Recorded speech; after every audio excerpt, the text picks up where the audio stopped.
మరణాన్ని గెలిచిన వాడు దేవుడు, ఆయన ప్రభువైన యేసుక్రీస్తారు. పాపాలు క్షమించేవాడు దేవుడు, ఆయన ప్రభువైన యేసుక్రీస్తారు. నాకు ఇంతవరకు అనుభవంలో భూమి మీద ఒక మతం వాళ్ళే ఉండాలని కోరుకునే మతం ఉండొచ్చంటావా? అది భూమి లోపలికి వెళ్ళిపోవాలి, అది భూమి మీద ఉండకూడదు. ఎందుకంటే హ్యుమానిటీ కదా ప్రయారిటీ, రిలీజియాసిటీ కాదు. యాజ్ ఏ హిందూస్ మనం మాత్రమే చెప్పగలం దైవాన్ని ఎవరైనా ఏ పేరుతో అయినా పిలవచ్చని.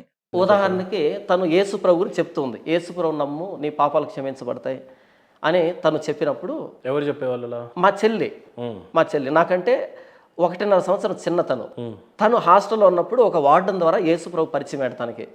అలా ఇంటికి వచ్చి యేసు ప్రభు నమ్ము నీ పాపాలు క్షమించబడతాయి, ఎందుకంటే నేను సినిమాలు చూసేవాడిని, బూతులు మాట్లాడేవాడిని, అల్లరిచిల్లగా తిరిగేవాడిని.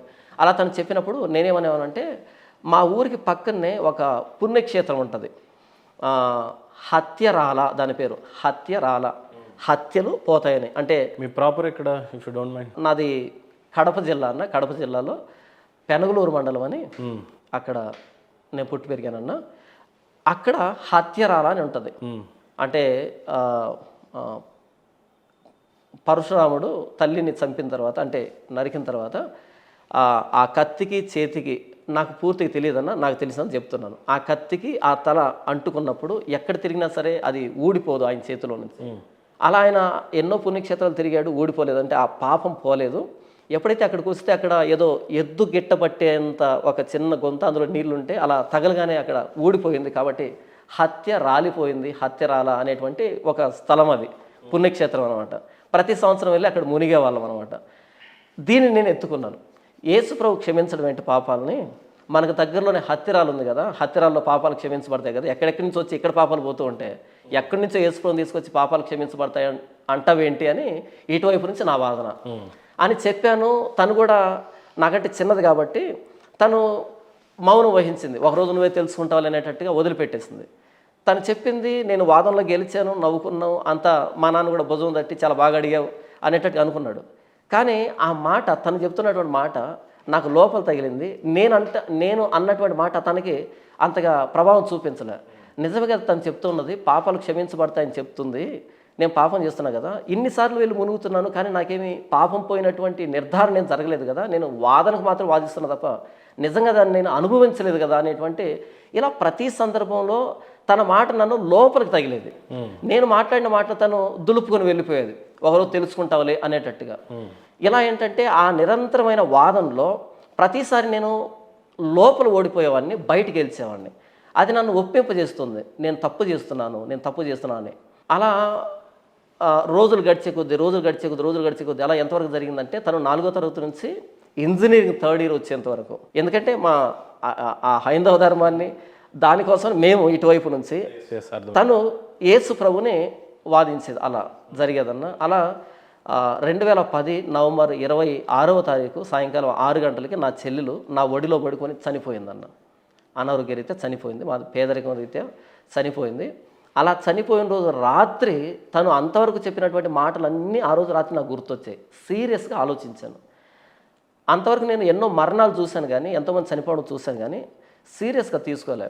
మనిషి అన్నాక మరణిస్తాలి అని అనుకున్నాను తప్ప, మొట్టమొదటిసారి నా చెల్లెలు అంటే నేను ప్రాణంగా ప్రేమించినటువంటి చెల్లెలు నా ఒళ్ళో పడుకొని చనిపోయినప్పుడు అప్పుడు నిజంగా ప్రశ్న వచ్చింది, ఈ మరణం అంటే ఏంటి? ఇంతవరకు మాట్లాడింది కదా, ఇప్పుడు మాట్లాడటం లేదేంటి అంటే, ఇంకా ఇలా చేయి తీసి తన పొట్ట మీద పెడితే ఇంకా వేడిగా ఉంది, ఇంకా వేడి కూడా చల్లారలేదే, ఇప్పుడే కదా మాట్లాడింది, ఎందుకు మాట్లాడలేదు, ఏంటి మరణం అంటే, ఎందుకు మనిషి మరణిస్తున్నాడని ఎన్నో ప్రశ్నలు అన్నా. అంతవరకు ఎన్నో ప్రశ్నలు వచ్చినప్పుడు ఆ రాత్రి అంతా ఆలోచిస్తూ ఉన్నా. తను చెప్పిన మాటల్ని, తను మరణించింది, ఈ మరణం ఏంటి అసలు. ఎందుకంటే నాకు ఊహ తెలియకముందే నా తల్లి చనిపోయింది, నాకంటే ముందు పుట్టినటువంటి అన్న చనిపోయాడు, ఇప్పుడు చెల్లి చనిపోయింది, ఇద్దరు మిగిలాం, నేను మా నాన్న ఇద్దరు మిగిలాం. మన హైందవ ధర్మం ప్రకారం ఏం చెప్తారు అంటే, యమదూతలు వస్తారు ఈ ప్రాణాన్ని తీసుకుని వెళ్ళడానికి, ఇలా అంటారు కదా. ఒకవేళ యమదూతలు వచ్చి ఉంటే కనుక ఇప్పుడు మా ఇంట్లోకి వచ్చారు, నేను మా నాన్న మా చెల్లి ముగ్గురు అక్కడే ఉన్నాము, నా మీదకో మా నాన్న మీదకో ఆ మరణం రాకుండా తన మీదకి వచ్చింది కాబట్టి తను వెళ్ళిపోయింది. ఒకవేళ నా మీదకి వచ్చింటే నా పరిస్థితి ఏంటి? నా చెల్లెలు చెప్తున్న దాని ప్రకారంగా నాలో మంచితనం ఏం లేదు, నేను పాపాత్మని కదా, పాపం చేస్తున్నా కదా, పాపం చేసిన వాళ్ళకి నరకమే కదా, నేను నరకానికి వెళ్ళవలసిన వాడిని కదా అని అప్పుడు ఒక సీరియస్ థాట్ వచ్చింది నా మనసులో. ఇప్పుడు చెల్లి మరణించింది, నా కుటుంబంలో చాలామంది పోయాం, ఇప్పుడు నాన్న నేను ఇద్దరమే మిగిలాం, ఈసారి మరలా ఈ యమదూతలు లేదా ఈ మరణం అనేది మా ఇంటి మీదకి రాదా, వస్తుంది. అప్పుడు మా నాన్న నేనా అనేటువంటి ఒక ప్రశ్న వచ్చింది. ఈసారి మరణం మరలా నా ఇంటి మీదకి వచ్చేటప్పటికి నా చెల్లి చెప్పినట్టుగా నేను పాపాత్మునిగా కాకుండా నేను పాపాలు పోగొట్టుకున్న వాడిగా మారాలి అనేటువంటి ఆలోచన చేశాను. ఆ రోజు రాత్రి మరణం గురించి ఆలోచించాను. ఒకటే లోపల సముద్రంలో ఎలాగైతే అలలు ఎగసిపడతాయో అలా అనుమానం, సందేహాలు, ఏంటంటో. ఉదయం తెల్లవారింది, అన్ని కార్యక్రమాలు జరుగుతున్నాయి, పాస్టర్ వచ్చాడు, అంటే మా చెల్లి బ్యాప్టిజం తీసుకుంది. అలా సమాధి దగ్గర తీసుకుని వెళ్ళాం. ఆ సమాధి లోపలికి దించుతున్నాం తనని, త్రాళ్ళతో ఆ పెట్టెలు పెట్టి దించుతూ ఉన్నప్పుడు ఆ పాస్టర్ గారు నా దగ్గరకు వచ్చి భుజం మీద చేసి, మణికంఠ, ఈ సమాధి 6 అడుగులు ఉంటుంది, కానీ ఈ సమాధిని గెలిచిన వాడు ప్రభువైన యేసుక్రీస్తు వారు అన్నాడు.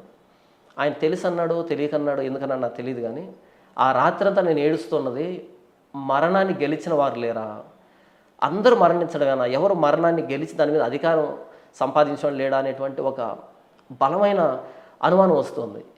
ఎప్పుడైతే ఆయన మాట అన్నాడో, ఇదే కదా నేను వెతుకుతున్నది రాత్రంతా, ఈ మరణం మీద అధికారం కలిగిన వాడు కదా కావాల్సింది నాకు, మరణించిన వాడు కాదు, మరణాన్ని గెలిచిన వాడు కదా దేవుడు అని. అప్పుడు అన్ని సమాధానాలకి ఆ ఒక్క మాట, అన్ని ప్రశ్నలకి ఆ ఒక్క మాట సమాధానంగా నిలిచింది. ఎస్, మరణాన్ని గెలిచిన వాడు దేవుడు, ఆయన ప్రభువైన యేసుక్రీస్తారు. పాపాలు క్షమించేవాడు దేవుడు, ఆయన ప్రభువైన యేసుక్రీస్తారు. నాకు ఇంతవరకు అనుభవంలో నేను పిలిచిన ప్రతిసారి ఈ పరిస్థితుల విధానంలో నాకు సమాధానం ఇచ్చినవాడు ప్రభువైన యేసుక్రీస్తారు, ఈయన దేవుడు అని నిర్ధారించుకొని అప్పటి నుంచి ఆయన గురించి నిజంగా చదవడం, నిజంగా తెలుసుకోవడం ప్రారంభించాను. అలా 3 నెలలకు ప్రభువైన యేసుక్రీస్తారు ఎవరో సంపూర్ణంగా అర్థం చేసుకున్నాను. అలా మీరు మారారు. అలా నేను ప్రభువైన యేసుక్రీస్తుని అంగీకరించాను. జాన్ పాల్గా అప్పుడు మారారు. అవునన్న. బాప్తీసం తీసుకున్నారు. అవునన్న. బైబిల్ని ఇప్పుడు ఎన్నిసార్లు చదువుంటారు మీరు? ఎన్నిసార్లు చదివాను అన్నది నాకు తెలియదన్నా. ఒక విషయం అర్థం కాకపోతే అర్థమయ్యేంత వరకు చదువుతానన్న. దాదాపుగా బైబిల్ని అయితే చదివేసి ఉండుంటారు. చదివాను. కొన్నిసార్లు మనం అడిగినటువంటి అధ్యయనంలో కొన్ని చాప్టర్స్ చెప్తే చెప్పలేమేమో కావచ్చు, కానీ మోస్ట్ ఆఫ్ ద టైం బైబిల్ని అయితే మీరు చదివారు. ఎసెన్స్ అయితే తెలుసు నాకు. హిందువుగా ఉన్నప్పుడు భగవద్గీతను ఎప్పుడైనా చదివారా? అస్సలు చదవలేదన్నా. జీసస్ని తెలుసుకోవడానికి కొన్ని సంఘటనలు చెప్పాయి, అందులో నుంచి మీరు రూపాంతరం చెంది ఆ తర్వాత క్రిస్టియానిటీని స్వీకరించారు. అవునన్నా. ఈ క్రిస్టియానిటీకి ఎన్ని వేల సంవత్సరాలు ఉంది? ఎవరు దీన్ని స్థాపించారు? క్రిస్టియానిటీకి దేవుడు ఎవరంటే మీరేం చెప్తారు? క్రిస్టియానిటీని ఎవరో స్థాపించలేదన్న, ఇది ఫాల్స్ అజంప్షన్. ఇది ఎన్ని సంవత్సరాలు ఉంటాయి క్రిస్టియానిటీ పుట్టడానికి? క్రిస్టియానిటీ అనేది అంటే ప్రభువైన యేసుక్రీస్తు వారు ఆయన శిలువలో ప్రాణం పెట్టి తిరిగి లేచిన తర్వాత, పునరుద్ధరణ అయిన తర్వాత 10 రోజులకి, ఆయన 40 రోజుల పాటు శిష్యులు కనిపించాడు. ఆయన వెళ్ళిపోయిన 10వ రోజుకి పరిశుద్ధాత్మ దేవుడు ఈ లోకానికి రావడం జరిగింది. అలా వచ్చినప్పుడు పెంతెకోస్తు పండుగ దినం, అది 50వ రోజు, యేసుప్రభు మరణించిన 50వ రోజు. అప్పుడు అపోస్తలుడైన పేతురు ప్రసంగం చేసిన తర్వాత 3000 మంది ప్రభువైన యేసుక్రీస్తుని అంగీకరించి బాప్తిసం పొందారు. భూమి మీద ఒక మతం వాళ్ళే ఉండాలని కోరుకునే మతం ఉండొచ్చంటావా? అది భూమి లోపలికి వెళ్ళిపోవాలి, అది భూమి మీద ఉండకూడదు. ఎందుకంటే హ్యుమానిటీ కదా ప్రయారిటీ, రిలీజియాసిటీ కాదు. యాజ్ ఏ హిందూస్ మనం మాత్రమే చెప్పగలం దైవాన్ని ఎవడైనా ఏ పేరుతో అయినా పిలవచ్చని. నువ్వు కావాలితే పిలు ముస్లింల్ని, క్రైస్తవుల్ని కూడా. అలా చెప్పించు ఉపేంద్రకి సాహో. ఎందుకు వాళ్ళు చెప్పలేరు అంటారు అట్లా? వాళ్ళు బుక్ ఒప్పుకోదు. సౌదీ యువరాజు ఉన్నాడా, ఆయన బుక్ తీసి చూపించాడు టెర్రరిజానికి ఏ పుస్తకం కారణమో, ఏ చాప్టర్స్ కారణమో. కాబట్టి పుస్తకాన్ని బట్టి మా హస్తకం ఉంటుంది. మన పుస్తకం మనకేం చెప్పింది? సర్వే జన సుఖినో భవంతు. నువ్వు వేదం చదివావా, ఉపనిషత్తు చదివావా? చదవకపోయినా నీ నోట్లోంచి ఆ మొక్క వస్తుంది. అవును. ఎందుకని? అది మన బ్లడ్లో ఉంది, మన హెడ్లో ఉంది, ఈ మట్టిలో ఉంది. చదువు రానోడితో కూడా సర్వే జన చెప్తే ఆ మిగిలిన మొక్క చెప్తాడు. అది మన దేశం, అది మన ధర్మం.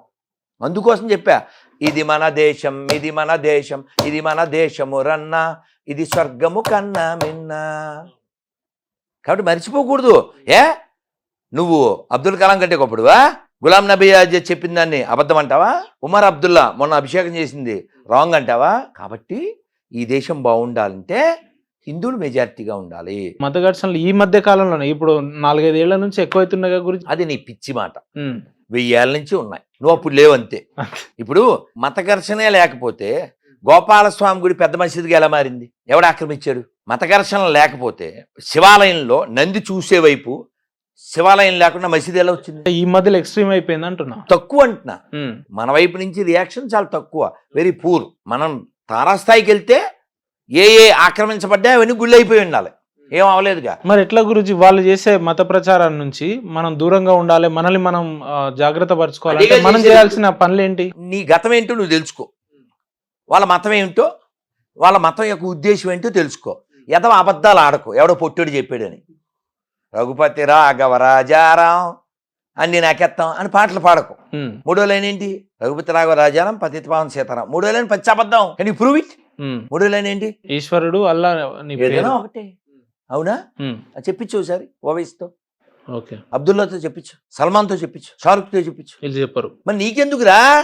ఇప్పుడు నేను ఉపేంద్ర గారు అన్నా, చిన్నోడు కాబట్టి ఉపేంద్ర అంట.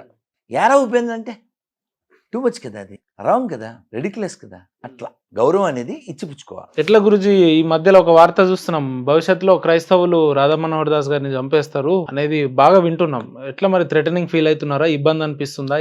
ఎలాంటి జాగ్రత్తలు తీసుకుంటున్నారు? కదా, నా అలా అయితే మాట్లాడంగా. ఉమ్, ఇప్పుడు నేను వాళ్ళ పుస్తకం పనికి మాలింది అన్నా, అది నిరూపించే ప్రయత్నం అదే కదా. ఉమ్, నీకు అర్థం కదా? ఇప్పుడు వాళ్ళ పుస్తకం పనికి మాలింది, ప్రపంచానికి ప్రమాదం అని చెప్పాను. అవును. ఇప్పుడు వాళ్ళ గురించి నువ్వు చెప్పేది నా మాటలు నిజమా అని నిరూపించడమేగా. నా మాటలు అబద్ధం చేయాల్సిన బాధ్యత ఎవరిది? వాళ్ళదేగా. అవును. కాబట్టి నిన్ను వల్ల నీ పొరుగు అని ప్రేమించాలంతే. వాళ్ళు నన్ను విన్నవాలంటే ప్రేమించాలి, అందుగురించి మార్గం ఏం లేదు. ప్రేమిస్తే ఏం పోతుంది డూడ్? ఉమ్. తిరిగి ప్రేమించాలి. అలాగే అదొక్కటే అంటే ఆప్షన్. మీ శత్రువుల్ని కూడా మీరు ప్రేమిస్తారా? ప్రేమించబట్టే కదా నన్ను నా కొడక, ఆ కొడక, పిలక అన్నా కూడా సార్ అంటాను నేను. ఉమ్, వాడిని తిట్టాను నేను. వాడిని దిగజార్చిందే బొగడ బుక్, దాన్ని తిడతా. ఏది? ఉమ్, దిస్ ఇస్ బొగడ బుక్, ఓకే. దాన్ని తిడతా. ఏం బుక్ గురుజీ అది? ఇందులో ఏముంది? ఏముంది కలిసి చదువు తీనా. ఏముంది? మోషే ఏం చేశాడు, డేవిడ్ ఏం చేశాడు, దావీద్ ఏం చేశాడు, జెస్సీ ఆఖరి కొడుకు ఏం చేశాడు. డేవిడ్ అనేవాడు ఫిలిష్తీయుల మీదకి దండెత్తిపోయి 200 మందిని చంపి, ఒక రాజుగారికి అమ్మాయి ఉంది, ఆ అమ్మాయిని పెళ్లి చేసుకుంటానని వీడు అడిగాడు. అడిగితే వాడు ఏమడిగాడు? మా అమ్మాయిని పెళ్లి చేసుకోవాలంటే 200 మందిని చంపి వారి ముందుండే తోళ్ళు తెమ్మన్నాడు. ఆడు తెచ్చిచ్చాడు. చదువు. నేను చదవలేను కాబట్టి నీకు ఇచ్చా. సవాలా గురుజీ ఇప్పుడు? ఆ ఒక్క ముక్క చదువు, నేను పూర్తి చేయలేను, ఉమ్, మొత్తం చదువు. డేవిడ్ ఫిలిష్తీయుల మీదకి పోయి దండెత్తిపోయి 200 మందిని చంపి వారి అది చూడు, చదవాలా? అది చూసావా? నువ్వు అక్కడే ఆగిపోయావు. అది మన పరిస్థితి. మగోడివి ఇప్పటికి 3 ఇస్తే ఎవడో చదవలేకపోయాడు. అది నువ్వేం దానికి పరిశుద్ధం అంటున్నావు. ఇది చదవడం నా వల్ల కాదు. చూడు, ఒక్క లైన్ మనం చదవలేకపోయాం మగవాళ్ళం. ఇది పరిశుద్ధం అంటాడు. నేనేమంటానంటే వాళ్ళతో, ఒరే ఇది పరిశుద్ధం అని ఫీల్ అయ్యే గొర్రెల్లారా, మీ ఆడవాళ్ళతో ఇది చదివించి వీడియో పెట్టండి అంట. మొత్తం పరిశుద్ధం ఉండాలిగా. అవును. నువ్వు అన్నది పరిశుద్ధం అయితే, అవునా? నా మాటలో ఏం కాదు, విత్ రెఫరెన్స్. అసలు వాటిని కట్ చేయడం ఏంటి, మరి దానికి గిఫ్ట్గా ఇవ్వడం ఏంటి? ఇందులో ఇంకోటి ఉంటాడు, అది కూడా చూపిస్తుందా? ఇక్కడ ఒకటి ఉంది, చదువు. షేలా పెద్దవాడైనా కూడా వాడిని వాడి వదిన దగ్గరకు.